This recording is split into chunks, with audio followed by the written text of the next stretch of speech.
مجھے یہ سمجھائیے کہ اب جو پیغام رسانی اس حملے کے بعد ہوئی ہے وہ دنیا کو کیا میسج گیا، اور دوسرا میں آپ سے چاہوں گا کہ دنیا کے رسپانس پہ بھی آپ تھوڑا سا ایلیبریٹ کریں کہ دنیا کا رسپانس ویسا ہی ہے جیسا آنا چاہیے تھا، number 1۔ Number 2، who's next now? Cuba بھی ساتھ ہے،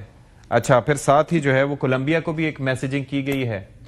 ایران کو بھی ایک پیغام دیا گیا، اور میں حیران ہوتا ہوں، سوال میرا لمبا ہو جائے گا لیکن حیرانگی مجھے اس بات پہ ہے کہ ایران میں ظاہر ہے مظاہرین کے پروٹیسٹ چل رہے ہیں، انفلیشن وہاں پر ہے اس چکر میں، تو وہ کہہ رہے ہیں کہ اگر مظاہرین کے ساتھ ایران یہی کرتا رہا ہم حملہ کریں گے، لیکن اسرائیلی جینوسائیڈ کا حساب کون لے گا؟ وہ کوئی نہیں پوچھتا۔ Your thoughts on that? جی بالکل، سب سے پہلے تو جو اسٹیٹمنٹس کی بات ہے، اچھا اس پہ مجھے کوئی بہت زیادہ حیرانگی نہیں ہوئی، میں نے بلکہ جو اسٹیٹمنٹس آنے سے پہلے ہی اپنے کامنٹس میں کہا تھا کہ جو کچھ ملکوں کے نام لیے تھے کہ ان کی طرف سے اسٹرانگ اسٹیٹمنٹس آئیں گی، اس میں چائنا، رشیا تھے، ظاہر ہے برازیل تھا، ایران تھے، اس طرح کے ممالک تھے۔ اچھا انہی ملکوں کی طرف سے زیادہ اسٹرانگ اسٹیٹمنٹس بعد میں آئی ہیں، بہت سے دوسرے ملک جو ہیں وہ خاموش رہے ہیں، کچھ نے تو سپورٹ بھی کیا ہے، ایون دیکھیں ساؤتھ امریکہ کے اندر کئی ملکوں نے سپورٹ کیا، جیسے ارجنٹینا ہے، یورپین یونین میں تو ظاہر ہے انہوں نے کہا کہ جی الیکشن جس کی فراڈ الیکشن سے آیا تھا، اور اس طرف لے کے گئے بات، جو کہنے ٹھیک بھی ہے، وہ اس کے اپنے ملک میں بھی وہ انپاپولر تھا، وہ ریگڈ الیکشنز بھی کے مسائل بھی تھے وہاں پہ، کافی زیادہ ڈسفنکشنل وہ ملک تھا، لیکن جہاں تک انٹرنیشنل قوانین کا تعلق ہے تو اس میں تو پھر یہ بن گیا نا کہ اپنے ٹیریٹوریل انٹیگریٹی بھی وائلیٹ ہوگی، سوورینٹی بھی ایک ملک کی وائلیٹ ہوگی، پھر اس کے ساتھ ساتھ دیکھیں پھر جو ہے نا امیونٹی بھی وائلیٹ، پریزیڈنٹس وغیرہ جو ہوتے ہیں ان کو ایک امیونٹی ہوتی ہے،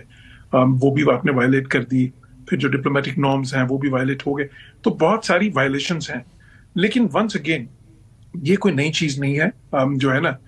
یہ بالکل ایسے ہی ہوتا رہا انٹرنیشنل ریلیشنز میں کہ وہ کہتے ہیں نا جو اسٹرانگ ہے وہ جو کر سکتے ہیں وہ کریں گے، اور جو کمزور ہیں ان کو وہ سہنا پڑے گا۔ تو یہ ایک کلیہ ہے، جو اب یہ رولز بیسڈ انٹرنیشنل آرڈر کی بات تو بہت زیادہ ہوتی تھی، لیکن ان افیکٹ جہاں پہ بھی اسٹرانگ جو پاورز تھیں ان کے کی انٹرسٹ یا کریٹیکل انٹرسٹ ان کے جہاں پہ آ جاتے تھے، پھر وہ اپنی مرضی کرتے تھے، اسی لیے لیگ آف نیشنز بھی فیل ہوا تھا، ٹھیک ہے، اسی لیے یونائٹڈ نیشنز بھی دیکھا کہ جو ہے نا ڈسفنکشنل ہو گیا، یا بہت ہی زیادہ جو ہے نا اس وقت جو ہے انفیشینٹ ہو گیا، ٹھیک ہے، تو وہ مسئلہ تو ہے۔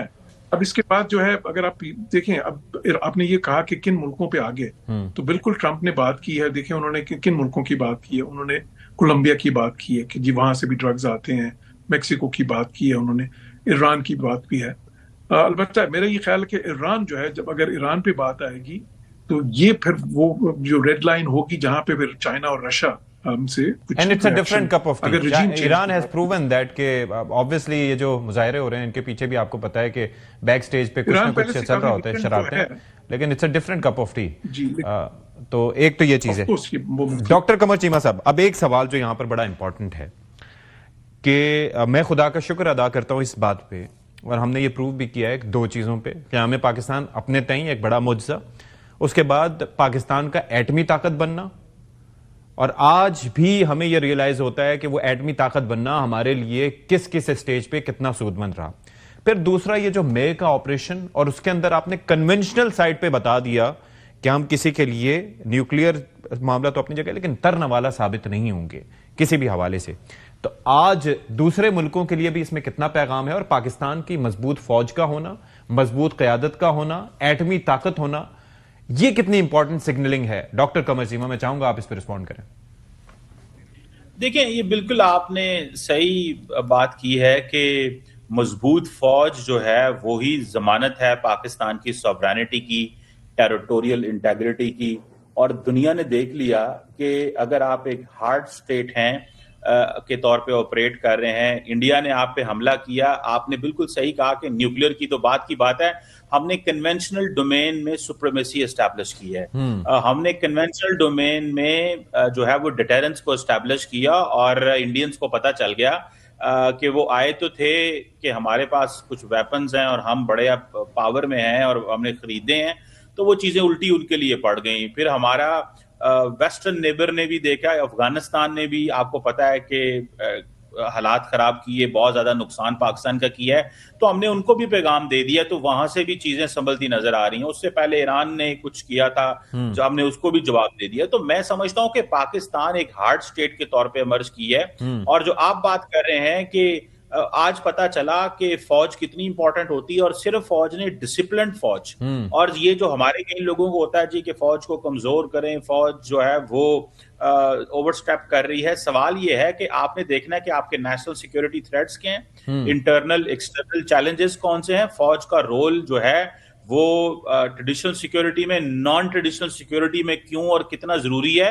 آپ کے ایک طرف 2600 کلومیٹر کے لالیس افغانستان ہے, ایران اپنے مسئلے ہیں, انڈیا 1600 کلومیٹر اگین ہر وقت جنگجو اور وار مانگرنگ کرتا رہتا ہے. تو آپ نے اپنے حساب سے چلنا ہے. تو میں سمجھتا ہوں کہ لیٹن امریکہ ہو, مڈل ایسٹ ہو, پاکستانیوں کو شکر خدا کا کرنا چاہیے کہ نہ تو ہم کوئی لیٹن امریکہ کا ملک ہے, نہ ہی کوئی مڈل ایسٹ کا ملک ہے. ہم آزادی سے اپنے گھروں میں سوتے ہیں, اور ہماری افواج کو پتا ہے کہ اگر کوئی چڑی بھی پر مارتی ہے آپ کے بارڈر کے اندر تو ہمیں پتا ہوتا ہے کیا ہو رہا ہے. آپ کے پاس کیپیسٹی ہے ان کو جواب دینے کی. امریکہ ہو, چائنا ہو, کوئی بھی ملک ہو, ابھی مڈل ایسٹ جو ہے وہ سارے کے سارے ایک ہی چیز سمجھتے ہیں کہ پاکستان کی کیپیبلٹی رکھتا ہے. اور میں سمجھتا ہوں یہی وجہ ہے کہ دنیا ہمیں اپریشیٹ بھی کر رہی ہے, ہماری ریسپیکٹ بھی کرتی ہے. دنیا میں طاقتور کی عزت ہے, کمزور کی کوئی عزت نہیں ہے. بالکل ایسے فوج ہماری سیکورٹی کی ضمانت ہے. تو میں سمجھتا ہوں کہ وینزویلا ہو یا مڈل ایسٹ ہو یا ساؤتھ امریکہ ہو, دیکھ لیا کہ جہاں پہ کمزور فوجیں ہوتی ہیں وہاں کیا حال ہوتا ہے. ٹھیک ہے جی, بہت